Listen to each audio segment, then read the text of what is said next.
Welcome to If I'm Honest. On today's episode, we're going to try this thing in video, right? Okay, so on today's episode, I'd like to revisit the Linguabee conversation and talk specifically about the interpreter who interpreted for me, right? So, first, I have to frame this discussion.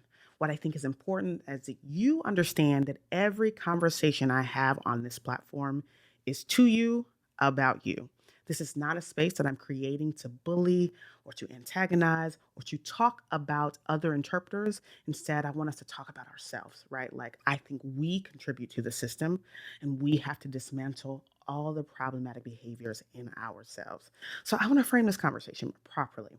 The second thing I'd like to do is talk about what did that interpreter get from Linguabee? What did the blast look like? What was the communication? Obviously, I don't have his direct communication that he might have gotten, but I do have a blast that I'd like to share with you. I'd like to talk about whether that blast included prep or enough information, or what information did that interpreter have to make the decision that they made to interpret this job. And then finally, I'd like to talk about the harm.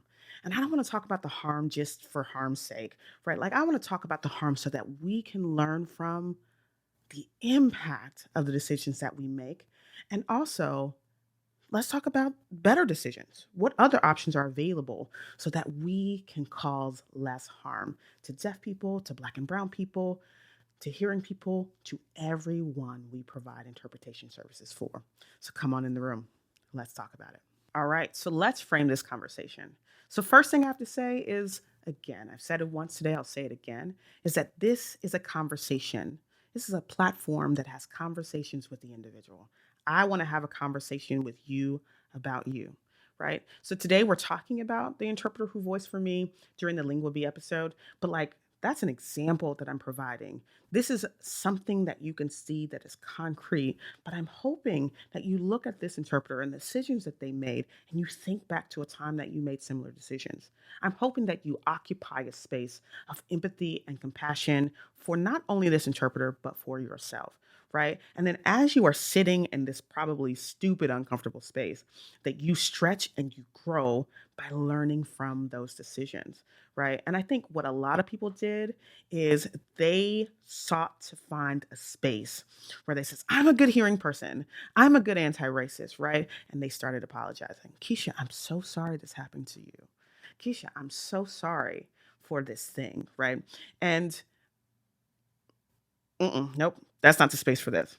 Now, I was having a conversation in the comment section of the original video where I advertised a post on Linguabee and encouraged people to look. And I want to read that conversation to you. I want to take the time to elucidate this interpreter's comments because I think they were powerful and profound, and this is an important part of the framing. One of the things that she says is, one thing I'm noticing now is a lot of critique around the interpreter's work. I wonder if this is a safe and comfortable place to go for many white anti-audist allies to point a finger at another interpreter to not have to face their own role in upholding the systems that got that interpreter there in the first place. She goes on to say, I was thinking of how easy it is to say, wow, that interpreter sucked, and they are bad. But as a good white person and an anti-audist ally, I am good and would never do this. Therefore, I don't have to think about my part in upholding the system. I don't need to engage with the other learning that is happening here. The criticism is valid and the racism so explicit. But for us white interpreters, I want to make sure we're not just finger pointing at someone who did it wrong and then smugly sitting back knowing we are good. I respond to that and I see what you mean. And yes, this exactly. The same system that put white interpreters in the position will put unqualified Black interpreters there next and say, all done, we did it. Check, we filled the job appropriately. And understanding that filling the job requires more than a skin match. But you have my attention in this situation. What ways do white interpreters need to interrogate how they uphold this system, even if they never take the job? She says, I think for one thing, we have to think about the times we did take the job in less public spaces and ask how we got there and have that conversation with our other white colleagues. She says we have to unpack the ways we bring racism and white supremacy into the work, recognize when we do something racist, have open conversations with colleagues about our own racism, think about how we interact with agencies that are not doing anti-racism work and we still benefit from working for them. That's the framing. And I think when we think about this, we think what I want you to know is that this seems easy, right? Like it seems like, well, it wasn't me, so phew, I'm good, right? And if you're thinking that and you're not doing the work that this interpreter points out, then you're not doing it right? You're not good. You're not good. And so this space is a space that you interrogate your own participation in a system that is standing strong because of the individuals who benefit from the system standing. All right. So I don't want you to look at my interpreter, who I have not named. And I haven't named him because it's not about him, right? It's about us, right? And I think if we see ourselves in this situation and we always see ourselves within the conversation, then we can be agents of change and actually be good because we are always checking in with ourselves. So I want to frame the conversation in that way. And here's the thing, just because I'm framing the conversation in an anti shame framework doesn't mean you will not experience pain or frustration, right? Or discomfort or shame. Like I can't prevent your feelings, right? But your feelings are your feelings. And I need you to take responsibility for them. And here's the thing, if you are uncomfortable about this conversation, if you are feeling disquieted and frustrated and maybe even some shame, great. You're in the right space. Lean into that discomfort and have the conversation with you about why it's there, what you might have done wrong, how you might have contributed to the system, and fucking dismantle it. Like, don't leave it in place, or fight me in my comment section or my DMs. Fight you because this fight is always going to be you against you because I'm not going to be there to see or to check you or to correct you or to do any of that labor. It is not mine to do, it is yours. I think it's important that we frame this conversation properly. And I think so because we harm deaf people when we don't understand our role uh, in contributing to their harm. And so I want to talk about it. I knew I needed to talk about it because of all of the Keishas. I'm so sorry this happened to you. I was like, ugh, I couldn't figure out why I had feelings about it. I was like, why am I feeling anyway? Why am I not just saying thank you? Well, firstly, and I said this in the debrief, is because I didn't actually hear the interpretation until after the fact. So that's number one. Like, I was receiving apologies before I had even seen it. Okay, so that's number one. But number two, once I did finally get, this barrage of, I'm so sorry this happened to you, I started feeling like, why does this feel? Why does this feel some kind of way? And I don't know, but maybe it's because it seems as if people were saying, I recognize the harm enough to apologize that it happened to you. And me recognizing it means I'm a good white person. I'm not sure, right? But I want you to sit with that. If you sent me an apology, I'm not yelling at you. I want you to think about it. I don't know why I had feelings about it, but I do want you to think about what you were saying. And if you actually sat and thought about the ways in which you might have done the same thing before, as that interpreter mentioned, when you did take the job, when it was not as public of a space and no one was there to see, you had no oversight, and people didn't jump on your ass or send apologies for the same harm you caused. And did you was it like a drive-by shooting, right? Like, did you cause this harm and leave and never say anything?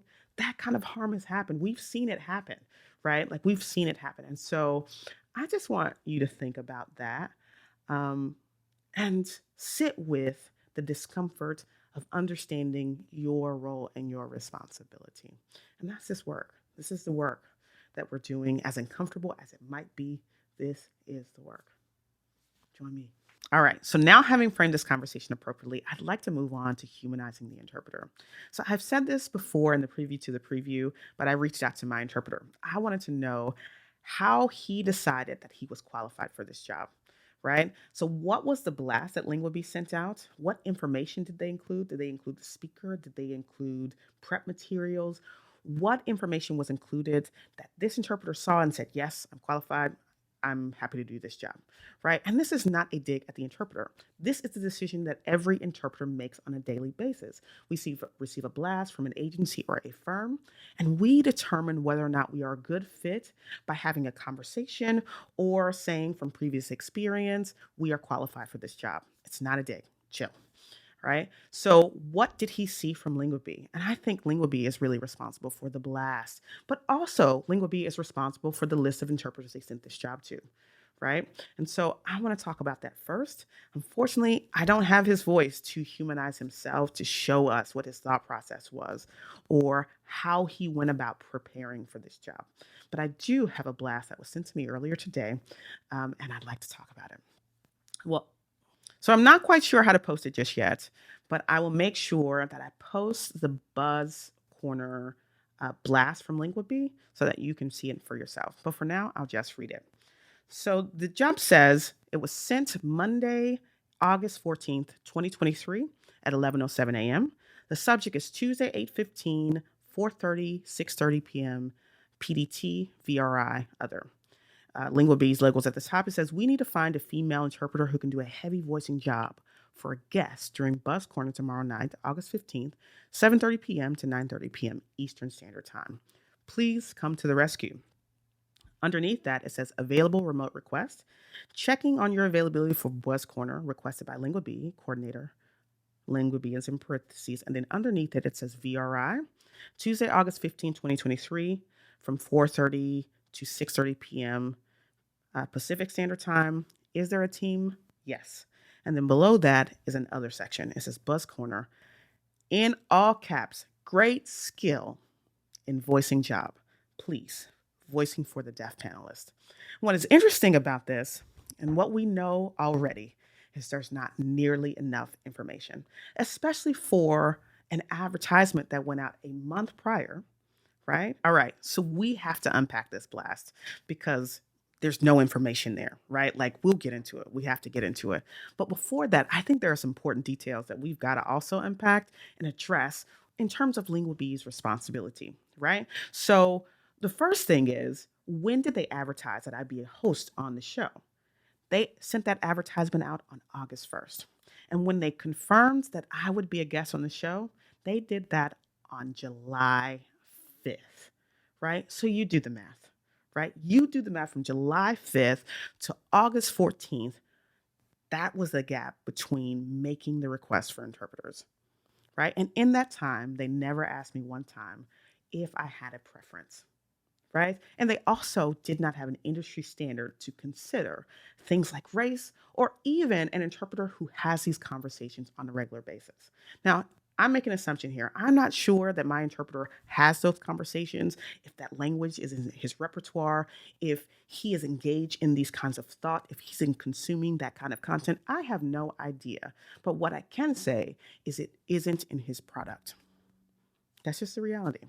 All right. So the next thing we have to talk about is the actual blast. There's nothing there. It literally looks like a copy and paste job.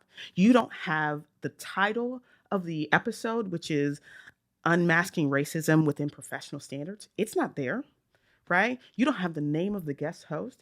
You don't have my podcast name, if I'm honest. It's not there. So how are these interpreters supposed to reasonably prepare for a job that there's no information about, right? The only requirement for this job is great voicing skills. And at the bottom, it says, in the other section, it says voicing for a deaf panelist. Well, we all know that Keisha's not deaf, right? So this job has just been copy and pasted and rushed, sent out 24 hours before the job. Now, one other important thing that I need to include is today a Black interpreter reached out to me and said that she responded to the job at 11:21, right? 14 minutes after the job post, and she said, "Who is the guest?" And when later in the day, around 2:45 p.m., when Linguabee sent a response, they said to her, "We already have someone, but you're not on our list. Would you like to be included on our list?"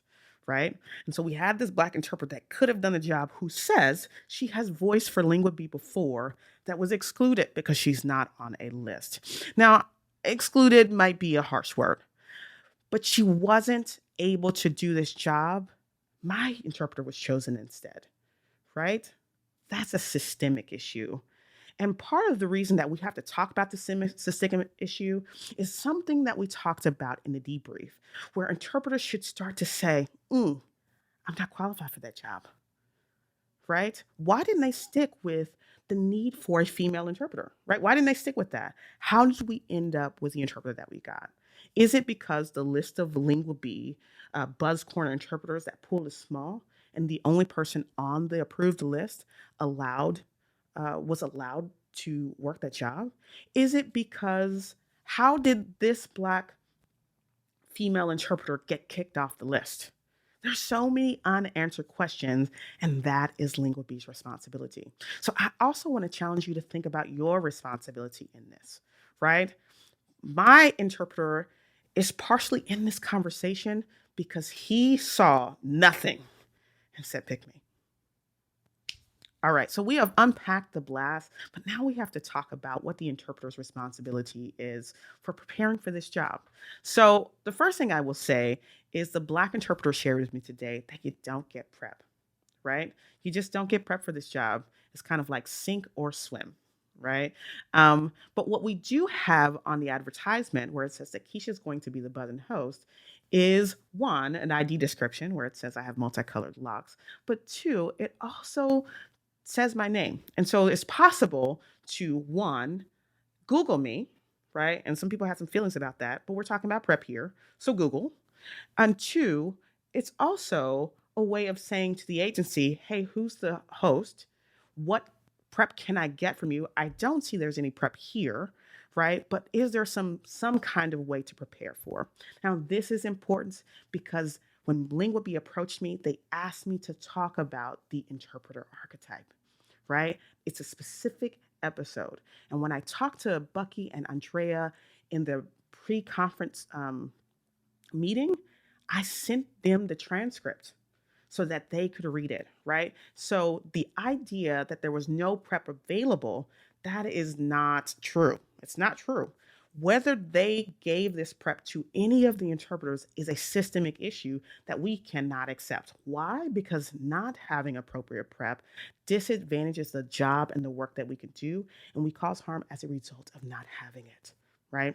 And there was prep available, and did this interpreter ask for prep? Did this interpreter prep? Like, I don't actually know the answer to that, but like, what was there for him to prep? I am not sure.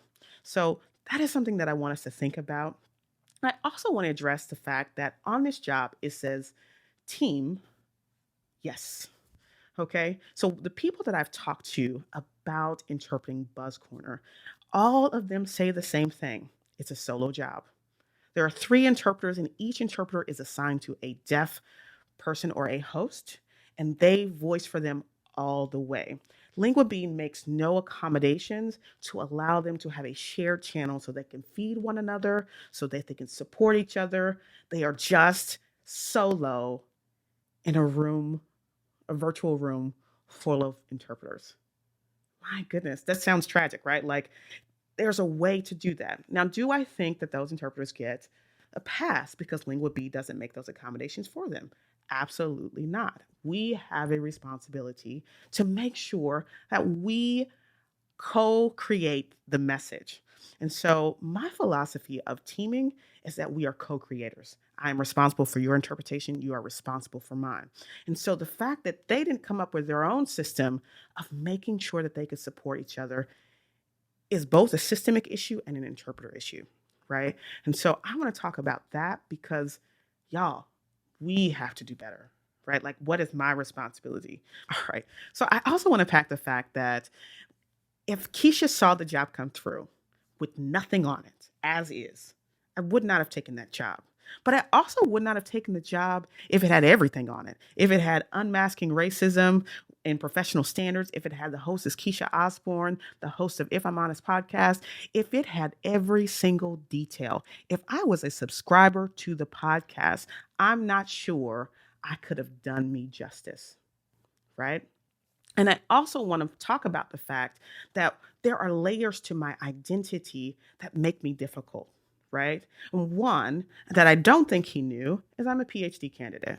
right? And so the language that you choose to represent me are really, really important. Two, I don't have good practice interpreting cultural language, right? I don't have good practice interpreting my own language, right? I don't talk as Keisha in my interpretation. I don't talk as Keisha when I interpret into ASL or into English. So I don't actually know how to represent me well, if that makes sense, while I am doing the work. So I would not have taken this job. And there was a question that came up in the Q&A that said, "Oh, Keisha should interpret for Andrea." I let it drop. Baby didn't touch it, didn't pick it up with a 10-foot pole. Not touching it. No, because I am not sure that I could represent Andrea's cultural language that I thought was very apparent. I don't think I could represent her well because I have no practice, and she is one of very few deaf people I have seen use language in the way that she does. It is dynamic, it is beautiful, it is cultural. Identity is all in and up and through that thing. And I also communicate in the same way. But could I do it while I was interpreting?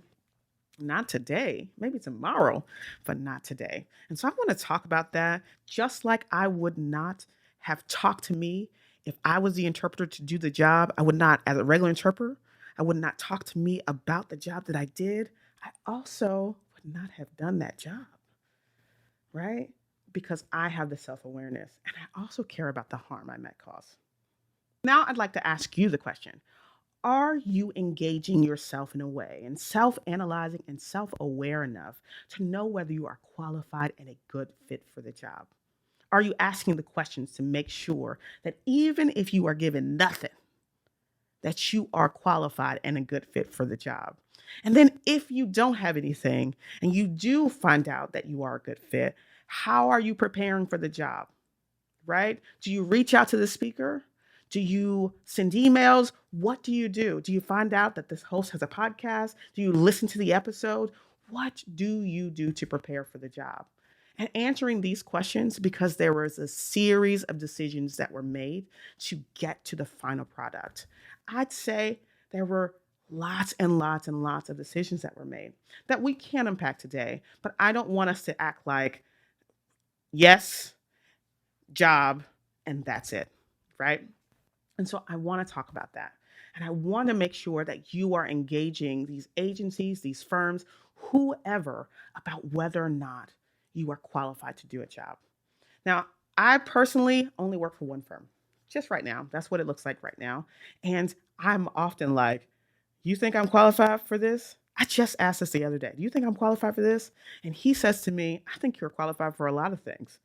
You just think less of yourself." Does that make me better? No, it doesn't make me better. And I'm not trying to create a comparative analysis between decisions that I make and decisions he makes. This is about you and I, right? I'm talking about how I would make the decision. I want you to think about how you would make the decision for you, right? Because the goal is to do no harm, right? And so because harm happens here, we have to talk about that, right? So I don't necessarily feel like I need to classify or label the job that was done. I think that you can do that.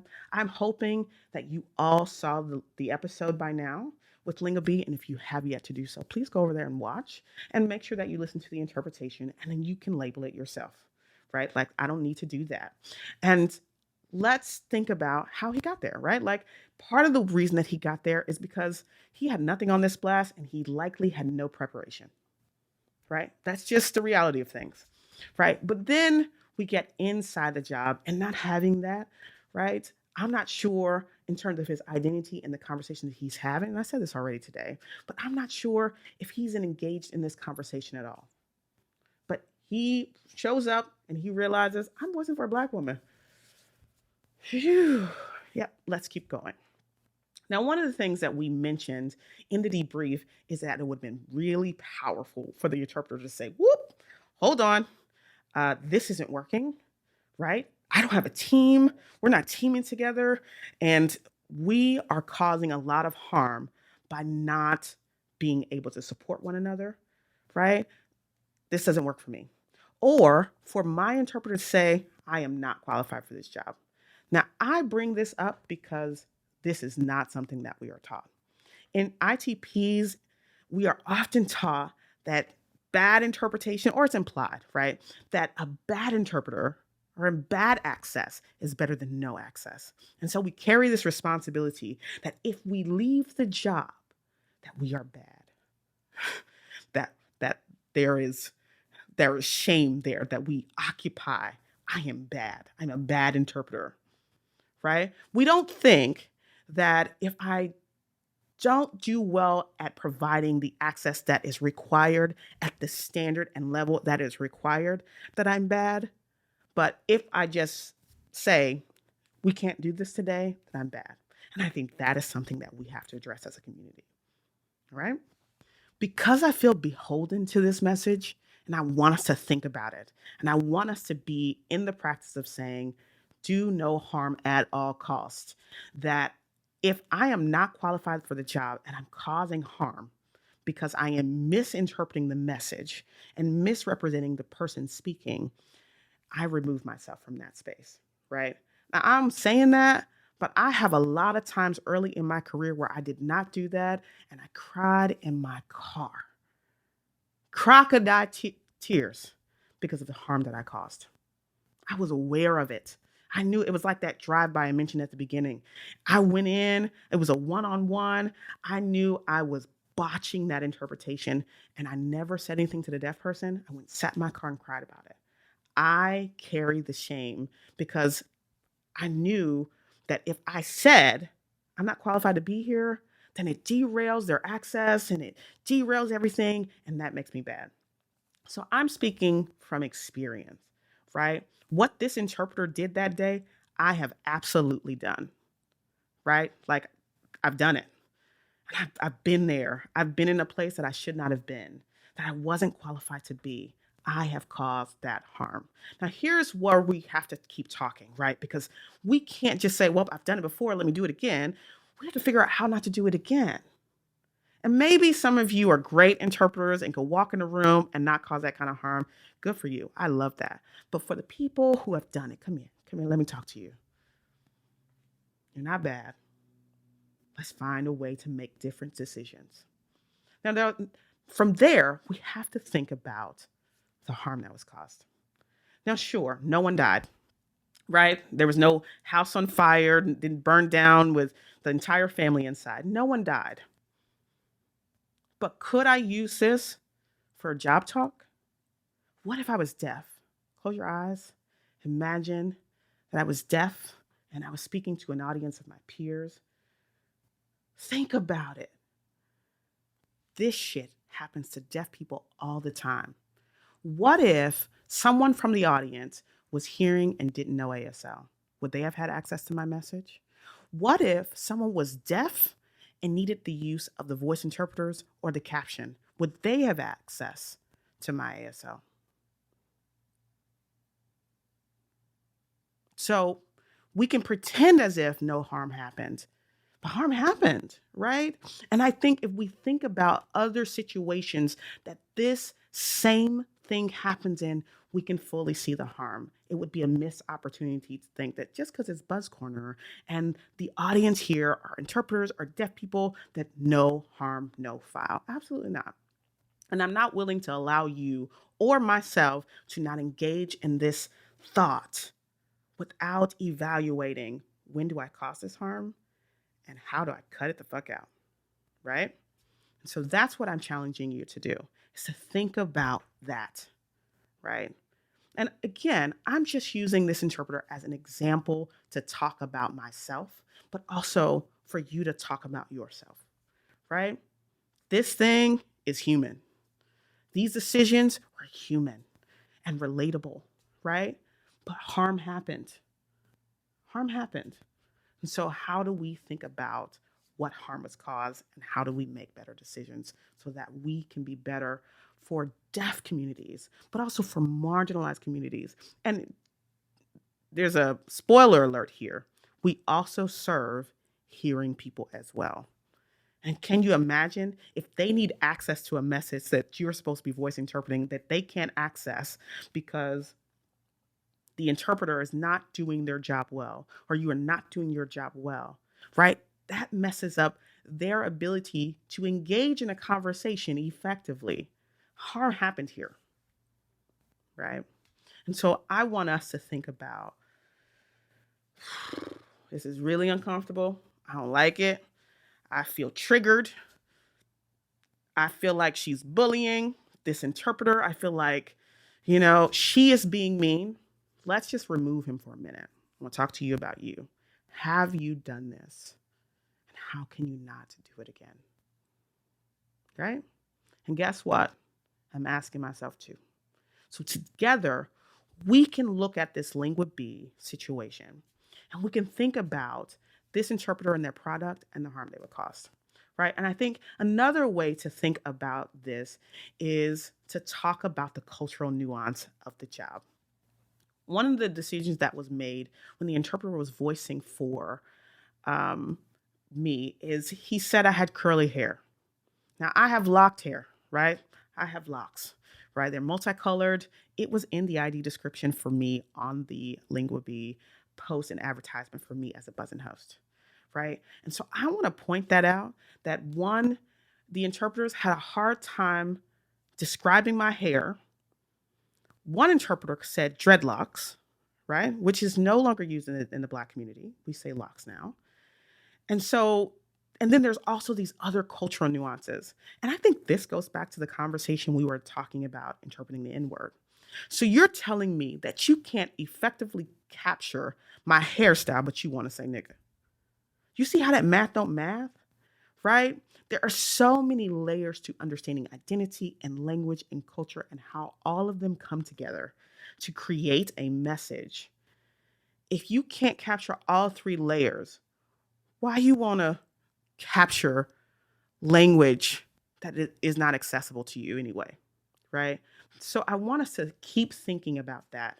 There are reasons that I think that this interpreter wasn't a good fit for this job, and partially it's because he didn't understand my lived experience, right? He didn't understand how I talked about the thing, not just because he hadn't heard it, but he didn't understand my worldview and what I experienced and how I even arrived to the place where I'm a podcast host in the first place, talking about racism and oppression within this field. I got tired of seeing it, right? Like I got tired of just like putting up with all of this junk from my co-interpreters, my teams, from deaf people, from the shit that I was seeing in ITPs. I got tired of it, right? And when you don't live that experience, it's also going to be difficult for you to access the language. So if you can't access the language for just lived experience, how can you access? I'll wait. Like I will wait, right? The reality is that you can't. And so I want you to think about that everything has cultural nuance and he didn't have access to it. Like from the original greeting, hi there, I'm Keisha. I, it was the first opening of the podcast, right? It was the first thing I said. And I was like, oh, never heard myself represented through the voice of a white man. And it was interesting. And I think this is why we have to talk about the industry standard should be that we try as much as humanly possible to match culture, identity, and language from both the deaf person and the interpreter. That should be industry standard. It should also be my standard of analyzing and evaluating whether I'm a good fit or not. Now, here's the reality. I'm educated. I can't just work with Black people. I can access the language of white people, but I can't always access that, which is why I said I probably am not a good fit for Andrea, right? And so I'm not trying to pigeonhole us into exclusionary thinking that you must interpret for white people and you must interpret for Black people and you must interpret. That's not what I'm saying. I'm saying there are moments in time when there are interpretations that we are to provide and we are suited to provide the voice for in higher stakes things that should be part of our considerations of whether or not we're qualified. Are you doing that work? Right? Are you doing it? I hope so. Thank you so much for joining me. We'll see how this goes. Hi, I'm back. So I sat down and recorded the entire session, right? I recorded it. I sent it to people. I talked about it. I thought about it. I went to work. I came back and it's bothering me. And part of the reason that I'm being bothered is because over the last 4 or 5 days, someone told me that in the debrief with Terp Tapin, Tiffany, and Paris, that we bullied the interpreters. And that bothers me because that's not how I roll. It is not the expectation. I don't like that characteristic of our field. It is not the culture I want to have here. And I feel like I've made that pretty clear. And it's still bothering me. I still feel like people will listen to the entire episode and they walk away feeling like Keisha bullies people. Oh, I'm worried. Am I going to be next on the podcast?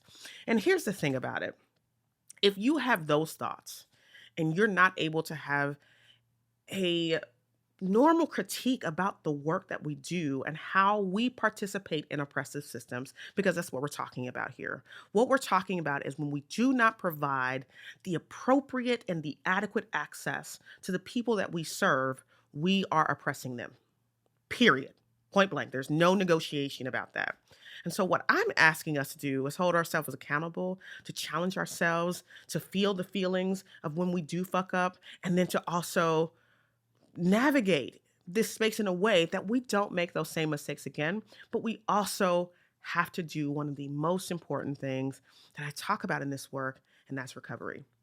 And I didn't talk about it in the episode, but like when you mess up, what I did when I sat in my car that day and cried was I cried and I woe is me and I didn't recover well. I didn't have that. But what I kept doing is doing the work.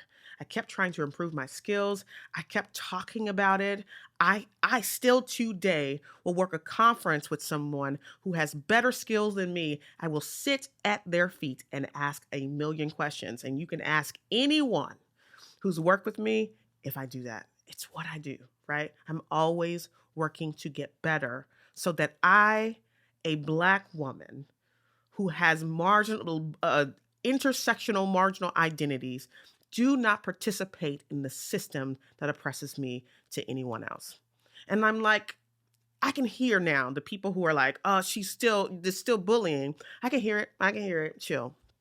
And I want to say that because, like, yo, like, I could not have invited my mom